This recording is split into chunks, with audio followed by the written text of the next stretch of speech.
chers élèves. Alors, je me présente, je suis professeur de mécanique, je m'appelle Mostafa Toumi.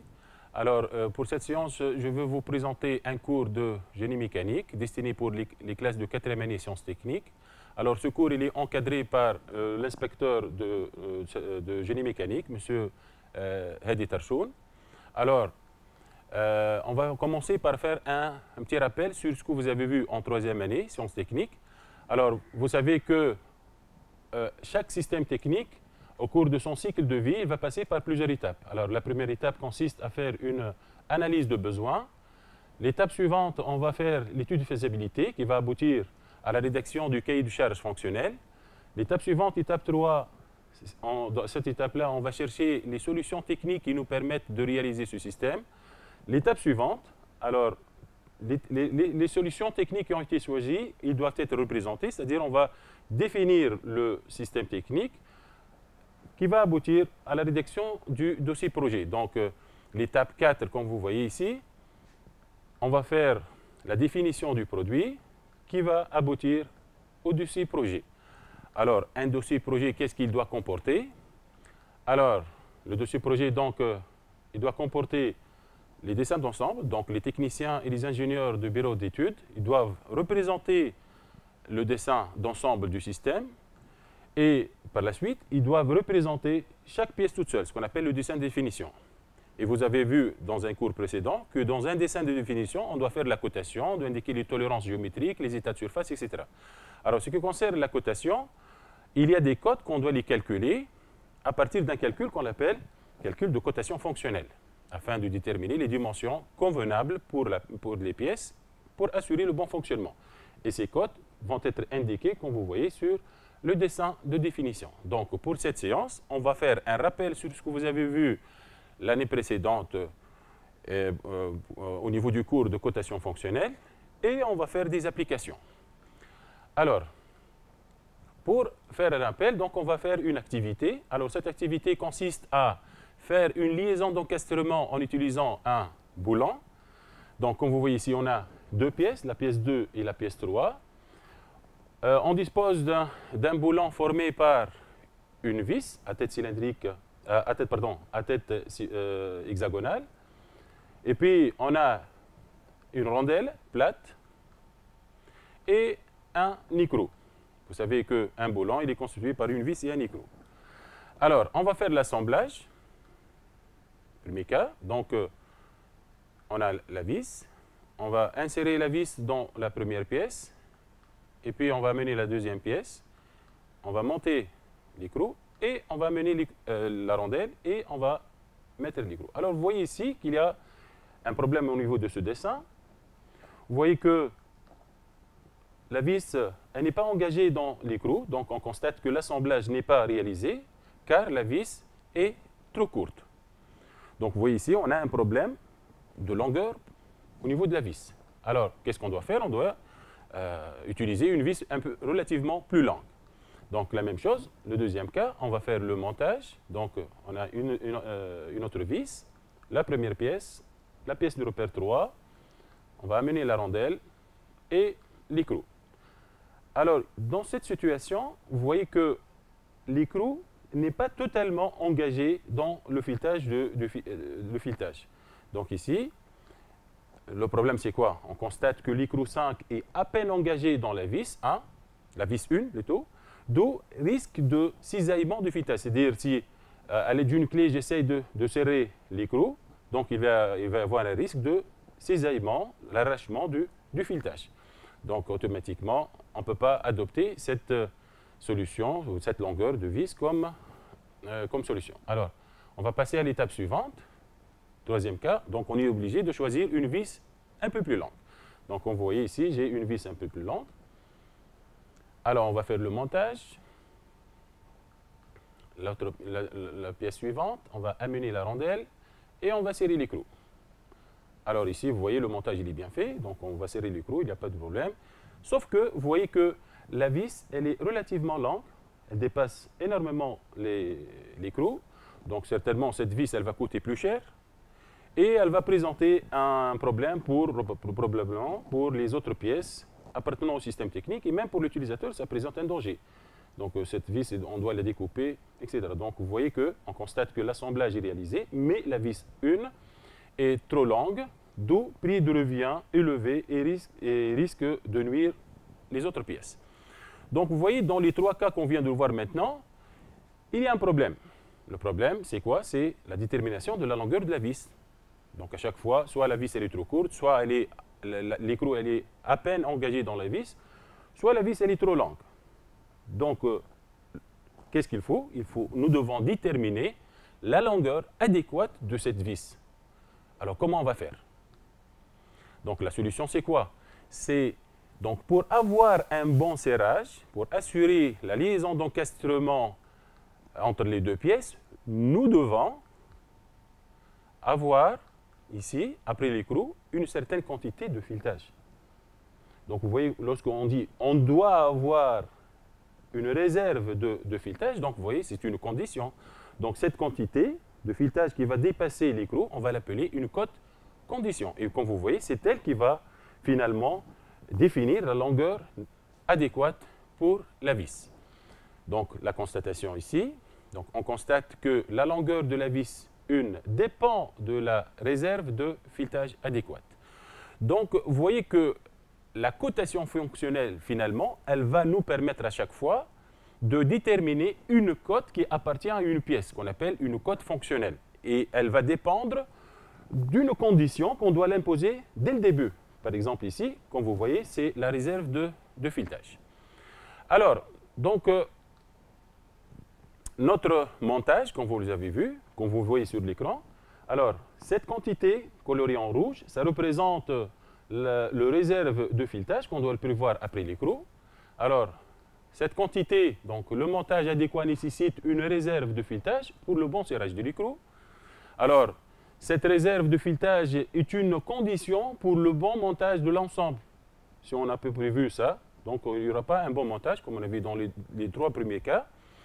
Alors, la définition d'un produit fini doit comporter une cote fonctionnelle précisant les états limites de matière admissibles au bon fonctionnement du mécanisme. Donc, finalement, cette cote condition, c'est elle qui va nous définir la longueur de la vis. Et vous savez que dans n'importe quelle cote, on a une cote maxi et une cote mini. C'est pour cela qu'on a dit ici, présentant les états limites de la matière. Alors, donc toujours on est dans la partie rappel. Alors, reprenons notre dessin, vous voyez, l'assemblage. Alors, les surfaces terminales maintenant, c'est quoi? Vous voyez, la cote condition, elle va être limitée par 2 surfaces appartenant à 2 pièces différentes. Donc, surface terminale, surface d'une pièce, surface libre, comme vous voyez, c'est l'extrémité de la vis, l'extrémité de l'écrou, ce sont des surfaces libres, qui définit avec une autre surface d'une autre pièce la cote condition. Alors, donc ça, c'est ce qu'on appelle les surfaces terminales, qui sont représentées en bleu. Vous voyez, ils appartiennent à 2 pièces différentes. Alors, cote condition, maintenant, elle va être représentée par une flèche à double trait, comme vous voyez ici. Cette flèche, elle doit être orientée du gauche vers la droite lorsque la cote condition elle est horizontale, et du bas vers le haut lorsque la cote condition elle est verticale. Comme vous voyez ici, voilà. Alors, surface d'appui. Alors, vous voyez que lorsqu'on a réalisé l'assemblage, il y a des pièces qui vont être en contact. Par exemple, la pièce 3, elle est en contact avec la pièce 2. Donc, entre ces 2 pièces, il y a une surface qu'on appelle surface d'appui, ou bien si on l'appelle surface de liaison, ou bien surface de jonction. On peut adopter ces 3 nominations. Il n'y a aucun problème.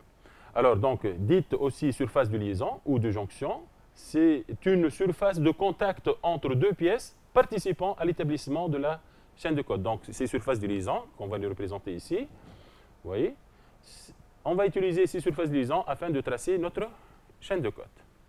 Alors, ici, je vous rappelle qu'une cote condition, lorsqu'elle est horizontale, elle doit être toujours représentée par une flèche à double trait, orientée du gauche vers la droite si elle est horizontale, et du bas vers le haut si elle est verticale. Bien. Alors, méthode d'établissement d'une chaîne de cote. Maintenant, comment on va faire pour tracer une chaîne de cote relative à une cote condition? Donc, la première chose à faire, c'est dessiner la cote condition. comme vous voyez ici, on va tracer les deux surfaces terminales.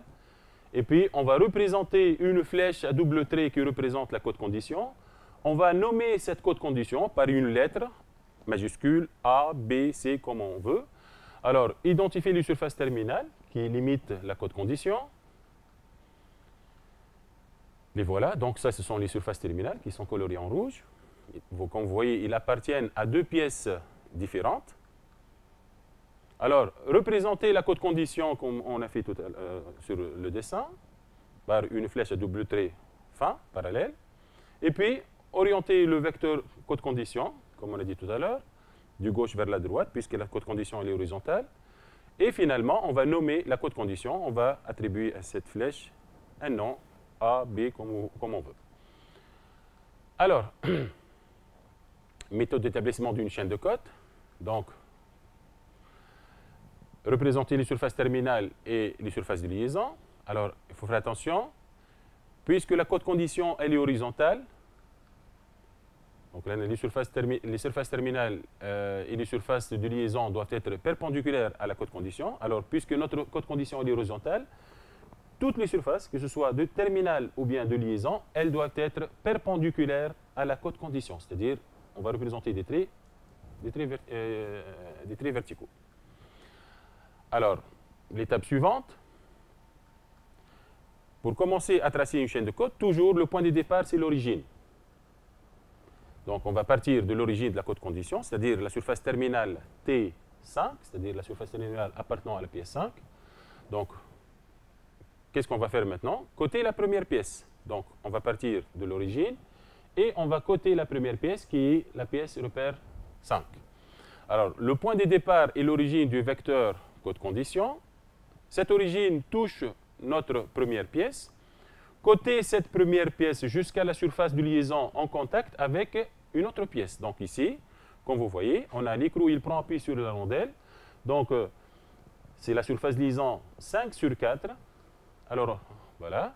On va coter cette pièce, c'est-à-dire on va représenter une flèche de l'origine jusqu'à cette surface terminale, et on va nommer cette flèche par la même lettre que la code condition, c'est-à-dire A, et on va attribuer à cette lettre le repère de la pièce. Donc ici, cette cote, c'est A5. Alors, nommer la cote fonctionnelle obtenue, nom de la cote condition avec un indice correspondant au repère de la pièce, comme vous voyez ici. Bien. Alors maintenant, pour continuer le traçage de la chaîne de cote, comment on va faire? On va poser une question. Alors, le traçage, comment on va faire? En cotant cette nouvelle pièce, il faut se poser la question suivante. Alors, la nouvelle surface de contact comporte-t-elle le même repère que l'extrémité de la code condition? Je vais revenir au diapo précédent. Vous voyez ici, lorsqu'on a tracé cette surface de liaison, vous voyez, on a une surface de liaison entre 5 et 4. Est-ce que la surface de liaison qu'on a tracée, est-ce qu'elle comporte le même repère que l'extrémité de la code condition? Comme vous voyez ici, la réponse c'est non, ici, puisqu'on a comme repère la pièce 4. Donc, qu'est-ce qu'on doit faire dans ce cas? Donc, je relis la question. La nouvelle surface de contact comporte-t-elle le même repère que l'extrémité de la code condition? D'après le diapo précédent, donc c'est non. Donc, qu'est-ce qu'il faut faire? La réponse est non. Donc, on doit passer à une autre pièce, c'est-à-dire on va passer à une autre surface de liaison. Donc, si la réponse est non, donc, coter cette nouvelle pièce de la surface de liaison jusqu'à d'autres surfaces de liaison en contact avec une autre pièce. Nommer la cote fonctionnelle obtenue.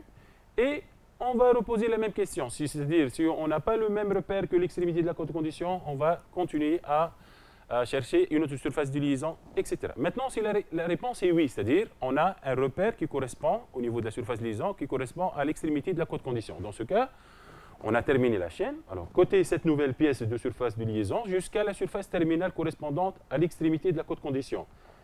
Nommer la cote fonctionnelle obtenue, et voilà, la chaîne elle est tracée. Donc, je résume. Pour tracer une chaîne de cotes, on va représenter la code condition, qui va être limitée par deux surfaces terminales. On va partir de l'origine, de la cote condition, on va partir vers maintenant, on va partir de l'origine vers une surface de liaison, la première surface de liaison.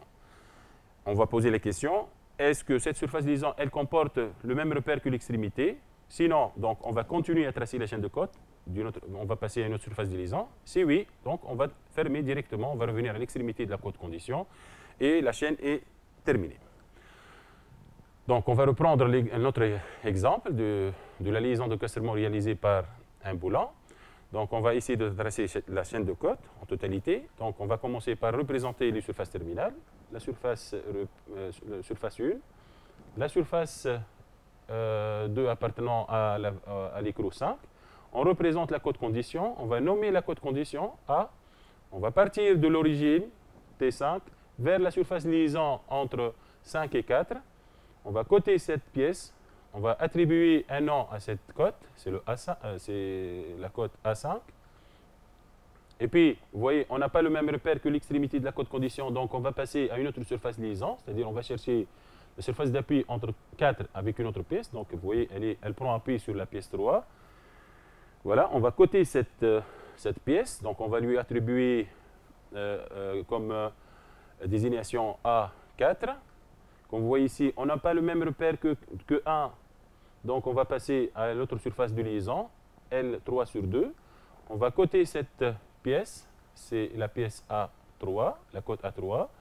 Et puis, on va passer, vous voyez, on va passer à la surface de liaison 2 sur 1. Ça correspond à l'épaisseur de la pièce 2. Alors maintenant, vous remarquez qu'on est arrivé à une surface de liaison entre la pièce 2 et la pièce 1. Et vous voyez, on a le même repère que l'extrémité de la cote condition. Donc, pratiquement, on a terminé la chaîne. Donc, il suffit maintenant de tracer une flèche qui relie cette surface de liaison à l'extrémité de la cote condition. Et voilà, la chaîne est fermée.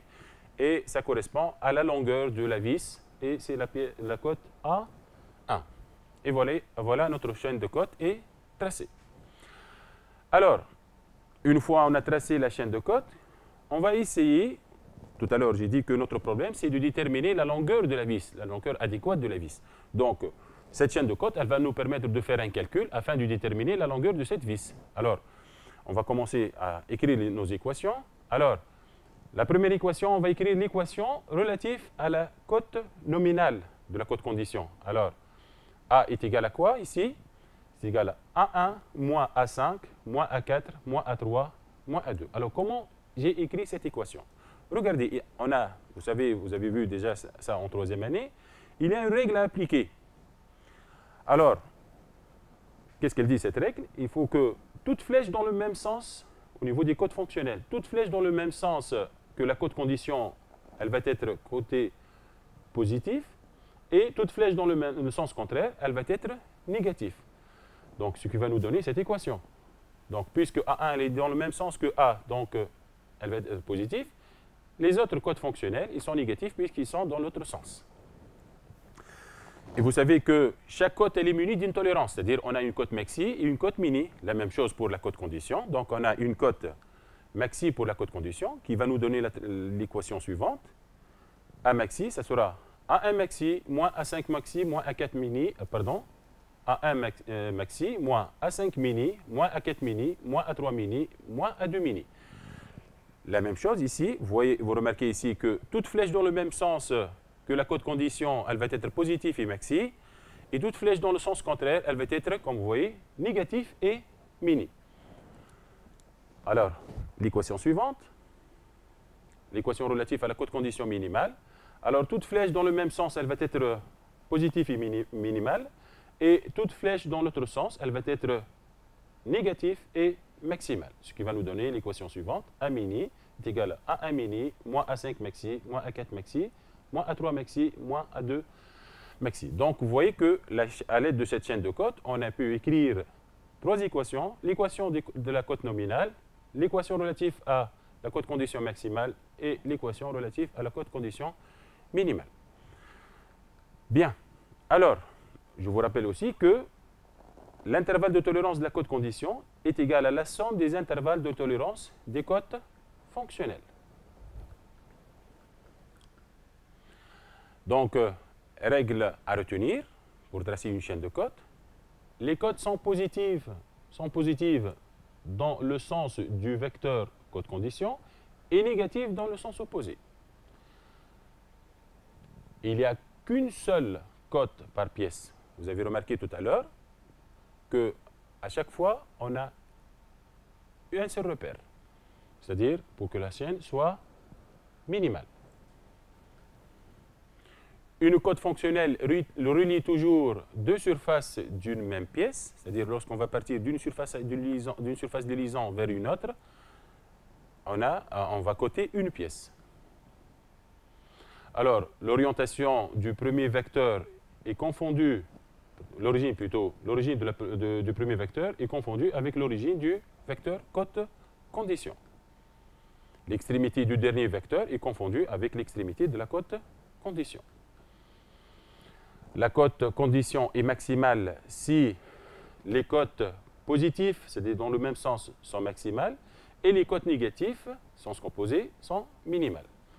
Et la cote condition, elle est minimale si les cotes positives de même sens sont minimales et les cotes négatives de sens opposé sont maximales. Bien. Alors, tout à l'heure, on a dit que notre problème ici, c'est de déterminer la longueur adéquate de la vis. Donc, comment on va faire? Alors, donc ici, comme vous voyez, il faut, avant de se lancer dans le calcul ici, il faut vérifier que votre chaîne est fermée et vérifier qu'il n'y a qu'une seule cote, comme on disait tout à l'heure, une seule cote par pièce dans notre chaîne de cotes.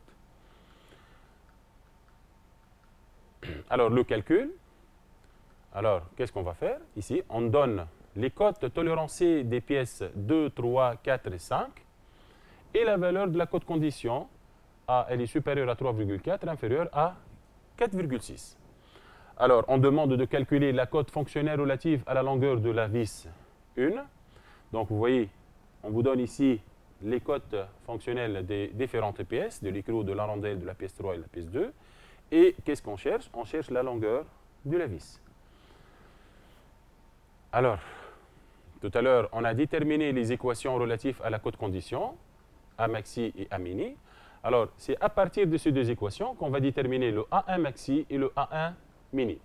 Alors, qu'est-ce qu'on va faire? On va transférer toutes ces cotes de ce côté-là, donc ils deviennent positifs. Donc, ça nous donne A1 maxi, c'est égal à A maxi moins plus A5 mini, plus A4 mini, plus A3 mini, plus A2 mini. La même chose, le A1 mini, c'est égal à A mini, plus A5 maxi, plus A4 maxi, plus A3 maxi, plus A2 maxi. Alors, tout calcul fait, on fait l'application numérique. On va trouver que A1 maxi, elle vaut 38,1 mm et le A1 mini, elle vaut 37,9 mm. Alors, on va passer maintenant à des applications. Alors, on va commencer par une première application. Alors, dans cette application, comme vous voyez, on a réalisé une liaison d'encastrement entre deux pièces, la pièce 17 et la pièce 1, par une vis à tête cylindrique à 6 pans creux. Alors, comme vous voyez, au niveau de ce dessin, on a deux cotes conditions. La première, la cote condition A, vous voyez que la tête de la vis, elle est noyée dans un lamage. Et pour s'assurer que la tête elle est totalement noyée dans le lamage, on a fait un retrait de la tête de la vis par rapport à l'extrémité de la pièce 17. De l'autre côté, on a la cote condition B qui correspond à un retrait de l'extrémité de la vis par rapport à la pièce 1. Alors, on va commencer par le traçage de la chaîne de cotes relative à la cote condition B. Alors, comme vous voyez, la cote condition B, elle est limitée par deux surfaces terminales. La première surface, elle appartient à la vis 19. La deuxième surface, elle appartient à l'extrémité de la pièce 1. Alors, pour tracer la chaîne de cotes, bien évidemment, on va partir de l'origine. On va partir de l'origine vers la surface de liaison entre la tête de la vis et la pièce 17. Ce qui va nous donner la cote fonctionnelle A19. Donc, ça correspond à la longueur du corps de la vis. Et puis, vous voyez, la pièce 17, elle est en contact avec la pièce 1 au niveau de cette surface. Donc, ça, c'est la surface de liaison 17, 1. Et ça correspond à l'épaisseur de cette partie au niveau de la pièce 17, c'est B17. Vous voyez, au niveau de cette surface de liaison, on a comme repère quoi? 17, 1. Donc, le repère 1, ça correspond au repère de l'extrémité de la cote condition. Donc, la réponse est oui, comme on a vu tout à l'heure à la question. Donc, on va fermer directement notre chaîne de cote. Et ça sera la cote B1. Alors, la deuxième question, c'est on veut déterminer la profondeur du lamage A17, sachant que A est égal, c'est-à-dire la cote condition est égale à 2 plus ou moins 0,3 et A19 est égal à 5 plus ou moins 0,1. Alors, la chaîne de cote, elle est déjà tracée. Donc, vous voyez, comme on dit tout à l'heure, la cote condition, ça correspond à un retrait de la tête de la vis par rapport à l'extrémité de la pièce 17. Donc, on va écrire les équations relatives à la cote condition A. Ça, c'est l'équation de la cote nominale. Donc, ça sera A17 moins A19. Donc, puisque 17, elle est dans le même sens que la cote condition, donc elle est positive. Et la cote fonctionnelle A19, elle est dans le sens opposé, donc elle est négative. Alors, on va écrire l'équation A maxi. Donc, A maxi, ce sera A17 maxi moins A19 maxi. Donc, A17, elle est maxi puisqu'elle est dans le même sens que la cote condition. Et A19, elle est mini puisqu'elle est dans le sens opposé. Donc, à partir de cette équation, on va déterminer A17 maxi. Donc, ce sera A maxi moins plus A19 mini. Alors, pour l'équation de la cote condition minimale, A mini est égal à A17 mini moins A19 maxi. Donc, A17 mini, ce sera A mini plus A19 maxi. Alors, on va faire l'application numérique. On va trouver A17 maxi est égal à 7,2 et A17 mini est égal à 6,8, ce qui va nous donner une cote relative à A17 est égale à 7 plus ou moins 0,2. Donc, on a choisi comme cote nominale pour la pièce 17, 7 mm. Et pour obtenir la cote maxi, on va ajouter 0,2 et on va retrancher 0,2 pour obtenir la cote mini. Alors, une deuxième application. Alors, dans cette application, on vous demande de tracer la chaîne de cote relative à la cote condition A. Alors, comme vous voyez dans ce dessin, vous voyez, c'est un dessin qui est relativement compliqué relativement aux autres dessins. Donc, je vous conseille dans ce cas de bien lire votre dessin, de comprendre le fonctionnement du système et puis essayer de comprendre quelle est l'utilité de cette cote condition afin de déterminer convenablement les surfaces terminales et par la suite tracer convenablement les chaînes de cote. Alors, comme vous voyez ici, on a l'arbre 6 qui est guidé en rotation par deux roulements type BC 40 et 37. Aux deux extrémités de cet arbre, on a fixé deux pièces, la pièce 4. Comme vous voyez ici, on a une liaison d'encastrement qui est réalisée par une forme cylindrique, un épaulement, une clavette parallèle et plus rainure, ça c'est la mise en position, et le maintien en position est réalisé par une rondelle plate 2 et une vis à tête hexagonale 1. Donc ici, on a une liaison d'encastrement. De l'autre côté, la même chose, vous avez une liaison d'encastrement entre la pièce 36 et l'arbre 6, réalisée par une clavette parallèle, une forme cylindrique, et le maintien en position, réalisé par une rondelle 35 et un écrou 34. L'arrêt en translation dans ce sens est réalisé par les bagues intérieures du roulement, la bague entretoise, et finalement par l'épaulement. Alors, notre cote condition A, comme vous voyez, elle est délimitée par deux surfaces. La première surface, vous voyez, elle appartient à la pièce repère 5, qui est le couvercle. De l'autre côté, il y a un petit problème ici. Vous voyez qu'on peut faire la confusion. Alors, pour déterminer convenablement de quelle surface terminale, de quelle pièce il s'agit, au niveau de cette surface terminale, vous voyez que la pièce 4, puisqu'elle est liée à la pièce 6, donc ils vont tourner ensemble. Donc cette pièce, elle est tournante. Tandis que le couvercle 5, c'est une pièce fixe, elle est liée au bâti.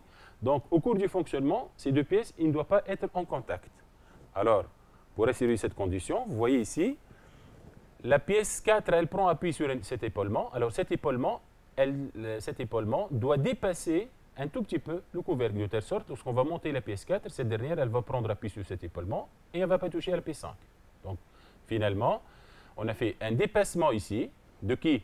De l'épaulement au niveau de l'arbre 6, pour éviter le frottement entre pièce 4 et pièce 5. Donc finalement, notre code condition, c'est quoi? C'est un dépassement. De qui? De l'épaulement appartenant à la pièce 6 par rapport au couvercle 5. Donc ici, les surfaces terminales de notre pièce, c'est T5 et T6. Donc vous ferez attention. Parfois, quelques élèves, ils font la confusion. Directement, ils vont mettre ça, c'est T4. Il faut faire attention.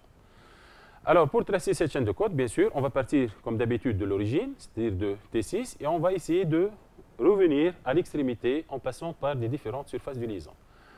Alors, donc, on va partir de l'origine, vers la surface de liaison entre quelle pièce? Entre la pièce 6 et la bague intérieure du roulement 4, c'est-à-dire au niveau de cet épaulement.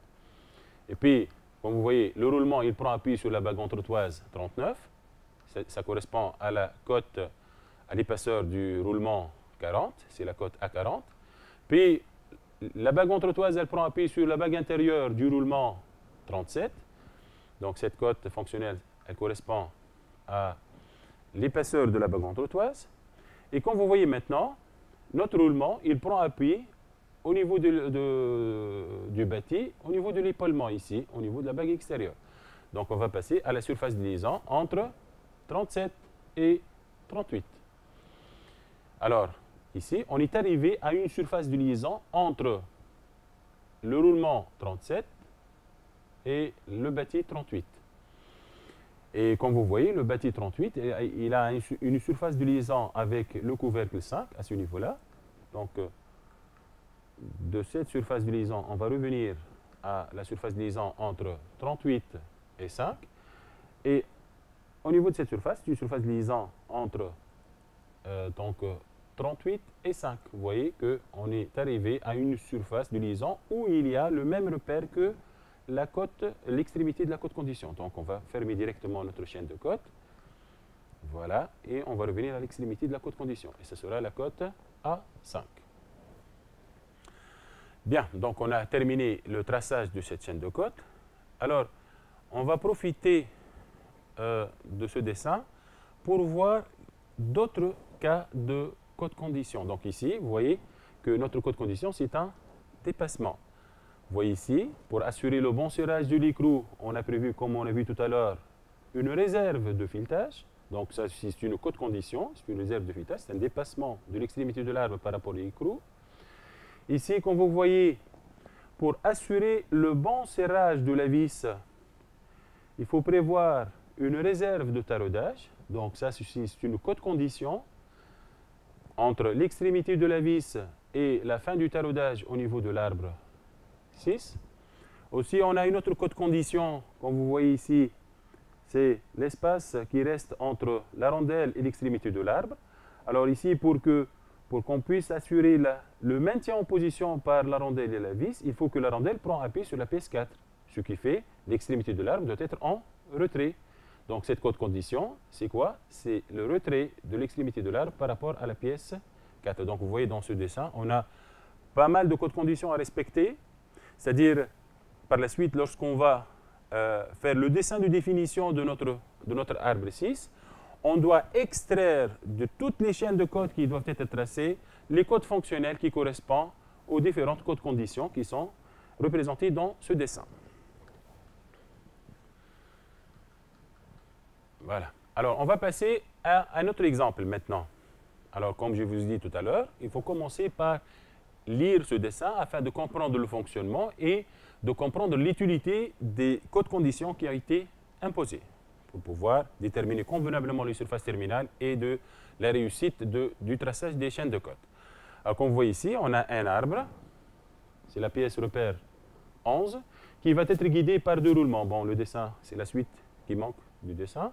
Donc ici, on a normalement un guidage en rotation par deux roulements type BC, 27 et 27'. Alors, à l'extrémité de l'arbre, comme vous voyez ici, on a une poulie, la poulie 7, qui va être en liaison d'encastrement avec cet arbre. Et comme vous voyez, cette liaison d'encastrement, elle est réalisée par une goupille cylindrique. Vous savez, cette dernière va être montée avec un ajustement serré au niveau, ajustement serré, que ce soit entre l'arbre et la goupille et la poulie. Aussi ici, de l'autre côté, vous avez une roue libre, c'est une roue dentée, qui est guidé en rotation par rapport à cet arbre par un cosiné. Alors, cette pièce, elle est libre en rotation, puisqu'il y a un cosiné qui est inséré entre l'arbre et la roue dentée. Alors, pour que cette pièce reste libre en rotation, comme vous voyez ici, il faut qu'il existe un espace entre le cosiné et la bague entretoise 45. Alors, pour qu'il y ait un jeu entre ces deux pièces, il faut que l'épaulement, cet épaulement, dépasse un tout petit peu le cosiné. Donc ici, on a un dépassement. Donc notre code condition A ici, c'est le dépassement de qui? De l'épaulement par rapport au cosiné. Tandis qu'ici, la code condition B, c'est un retrait de l'arbre par rapport à la poulie. C'est-à-dire on ne veut pas que l'arbre dépasse la poulie, donc on a fait un retrait. Bien, donc dans cet exercice, on vous demande de tracer les chaînes de codes relatives aux codes conditions A et B. Donc on va commencer par la code condition A. Donc les surfaces terminales, comme j'ai dit tout à l'heure, c'est ici la première surface terminale, l'extrémité c'est T11, tandis que l'origine de la code condition, elle appartient au cosiné 23. Donc on va partir de l'origine, c'est-à-dire de T23.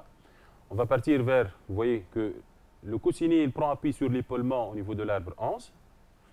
Donc on va partir vers la surface de liaison entre 25 et 11. C'est la cote fonctionnelle A23.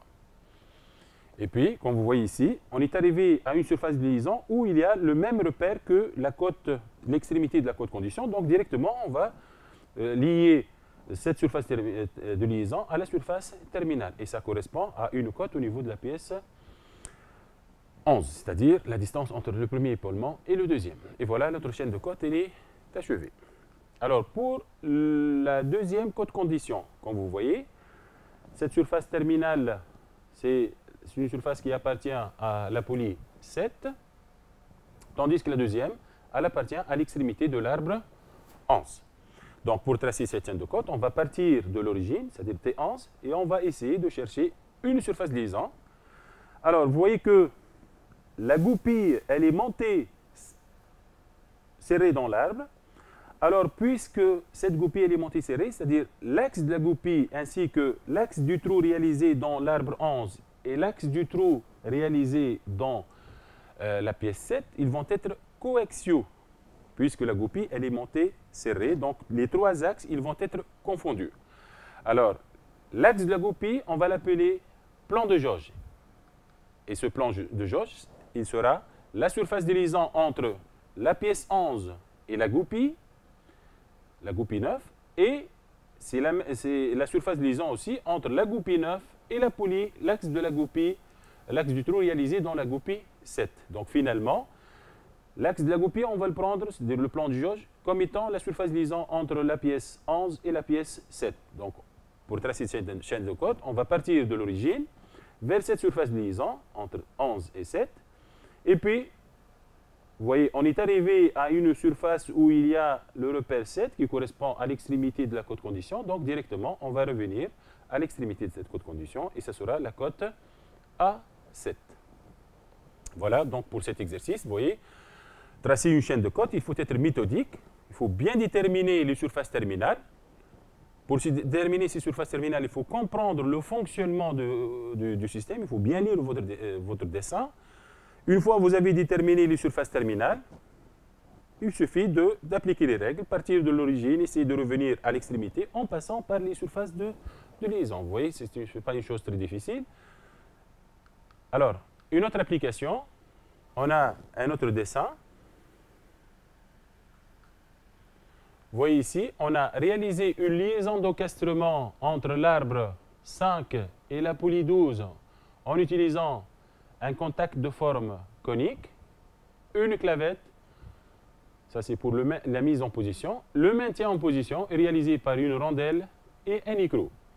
Comme on a vu tout à l'heure, pour assurer le bon serrage de l'écrou, nous devons prévoir une réserve de filetage, ce qui correspond à une cote condition. Donc notre cote condition, c'est la réserve de filetage entre l'extrémité de l'écrou et l'extrémité de l'arbre 5. Donc pour tracer cette chaîne de cotes, on va partir de l'origine, c'est-à-dire T13.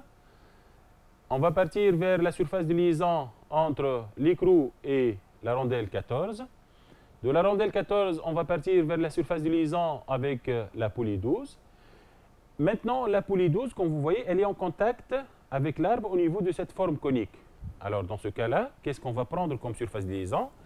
Vous allez trouver un trait qui est représenté sur lequel on a écrit le plan de jauge. Alors, c'est la surface de liaison entre la pièce 12 et l'arbre 5.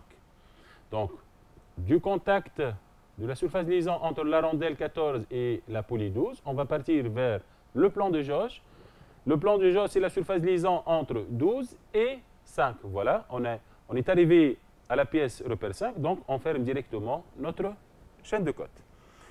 Voilà un cours sur la cotation fonctionnelle. Donc j'espère que j'ai pu vous transmettre quelques informations qui vous aident à tracer dorénavant des chaînes de cote. Et je vous remercie donc pour votre attention.